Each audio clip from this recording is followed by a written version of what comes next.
太平洋戦争の終結をめぐっては、歴史学者たちの間で今も意見が分かれている問いがある。日本を降伏に追い込んだのは一体何だったのか。教科書的な定説は原爆投下だ。だが近年の研究では、ソ連の対日参戦こそが決定打だったとする説が有力になりつつある。そしてもう一つ、これらとは別の角度から降伏できなかった理由を指摘する説もある。それは玉砕と特攻を生み出した軍部の精神論そのものだ。今日は日本の終戦をめぐる3つの説を検証しながら、日本はなぜあれほど長く降伏という決断を先延ばしにし続けたのか、その真相に迫っていくべし。前回の動画で見た通り、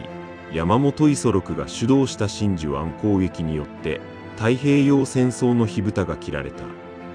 開戦から半年、日本軍はミッドウェー海戦で主力空母4隻を失い、戦局は大きく傾いていくべし。その後もがダルカナルをはじめとする島々で日本軍は次々と後退を強いられた。1944年7月、絶対国防圏の要とされていたサイパン島が陥落する。これによりアメリカ軍は日本本土を直接空爆できる基地を手に入れた。そして同年10月、フィリピンレイテ沖海戦で日本軍はある新しい戦術に踏み切ることになる。体当たり攻撃、いわゆる特攻だ。今回は3つの説を検証しながら日本の終戦の戦争に迫っていく。第一の説、特攻という戦術はなぜ生まれ、なぜか拡大していったのか。第二の説、なぜ日本軍は降伏よりも玉砕を選び続けたのか。第三の説、日本を最終的に降伏させたのは原爆だったのか、それともソ連参戦だったのか。順番に見ていこう。まず第一の説、特攻という戦術の誕生について。1944年10月、フィリピン方面の戦況悪化を受け、海軍の大西田喜次郎中将は爆弾を搭載した戦闘機による体当たり攻撃を提案する。それまでの航空戦術は爆弾を投下して敵艦を沈める通常の攻撃が基本だった。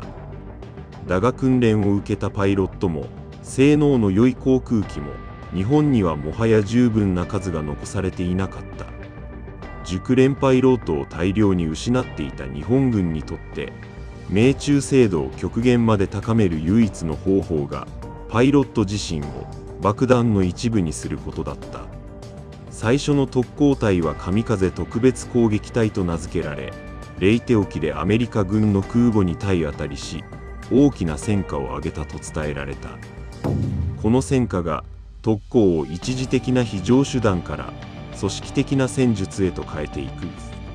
以後、陸海軍を問わず特攻は硫黄島、そして沖縄戦へと急速に拡大していった。必ず死ぬことを前提とした作戦がなぜここまで拡大したのか。その背景にはもはや通常戦術では勝てないという軍上層部の追い詰められた計算があった。続いて第二の説、なぜ日本軍は降伏よりも玉砕を選び続けたのか。1943年5月、アリューシャン列島のアッツ島で日本軍守備隊は増援のないまま全滅に至るまで戦い続けた。大本営はこれを玉砕と呼び、悲劇雨美談として国内に発表した。この玉砕という言葉は以後の戦いのモデルケースとなっていく。1944年のサイパン島では追い詰められた民間人までのが崖から身を投げるという悲劇が起きた。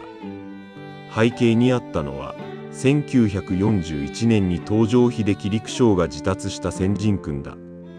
そこには生きて旅衆の恥ずかしめを受けずという一文があった。捕虜になることは兵士だけでなくその家族にとっても耐え難い恥だとされていた。この価値観は軍だけでなく教育やメディアを通じて国民全体に広く浸透していた。だからこそ現場の指揮官には組織的な降伏という選択肢そのものが事実上存在しなかった。1945年6月、沖縄戦でも日本軍守備隊は組織的抵抗を続けた末に壊滅し、多数の住民が戦闘に巻き込まれて命を落とした。降伏すれば助かる命があると分かっていても、その選択を取ることが許されない空気があったのだ。そして第3の説、日本を最終的に降伏させたのは何だったのかについて、まずは定説とされる原爆投下の影響から見ていこう。1945年8月6日、広島に人類史上初めての原子爆弾が投下された。一瞬にして町は壊滅し、その年のうちに十数万人が犠牲になったとされる。だが驚くべきことに、日本政府の最高戦争指導会議は広島の被害報告を受けてもすぐには動かなかった。新型爆弾の詳細な調査すらまだ終わっていないという判断からだった。8月9日、2発目の原子爆弾が長崎に投下される。それでもなお、軍の強硬派は本土決戦による一撃講和という方針を変えようとはしなかった。つまり原爆だけでは指導部の姿勢を決定的には動かせていなかったのだ。では何が指導部を最終的に動かしたのか。それが長崎への原爆投下とまさに同じ8月9日未明に起きたもう一つの出来事だった。ソ連が日ソ中立条約を破り満州へ侵攻を開始したのだ。日本は平行省の仲介役としてソ連に密かな期待を寄せていた。その頼みの綱が完全に断たれた瞬間だった。この日の深夜、御前会議が開かれる。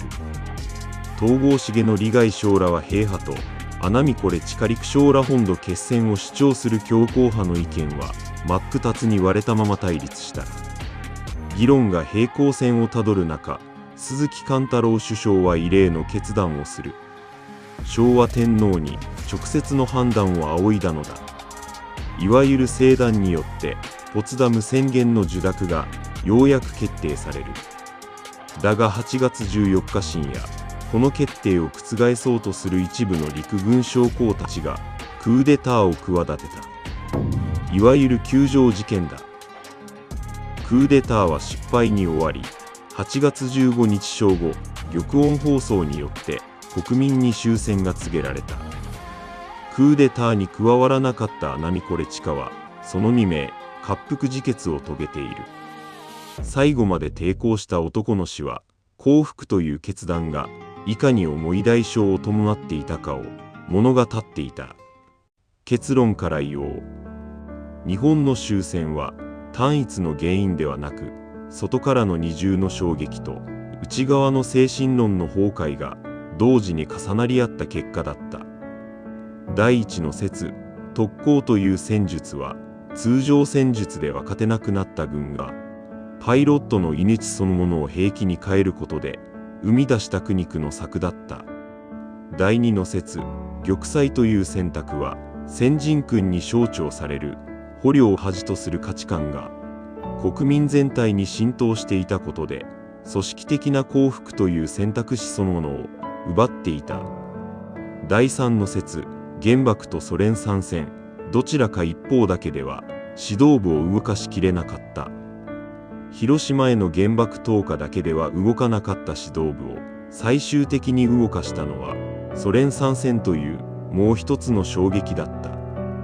降伏という当たり前の選択がこれほどまでに困難だったという事実こそ、この戦争が日本に残した最も重い教訓なのかもしれない。次回は終戦と GA19 に迫る。焼け野原となった日本がなぜあれほど短期間で奇跡的な復興を遂げることができたのか、その理由を解説していく。今日のまとめをしておこう。特攻は通常戦術で勝てなくなった軍が生み出した苦肉の戦術だった。玉砕は捕虜を恥とする価値観が降伏という選択肢そのものを社会全体から奪っていた結果だった。そして終戦は原爆とソ連参戦という二重の衝撃が重なって初めて実現したものだった。あなたはこの結末は避けられたと思うだろうか。それとも避けられなかったと思うだろうか。ぜひコメントで教えてほしい。この続きが気になった方は、ぜひチャンネル登録して次回をお待ちください。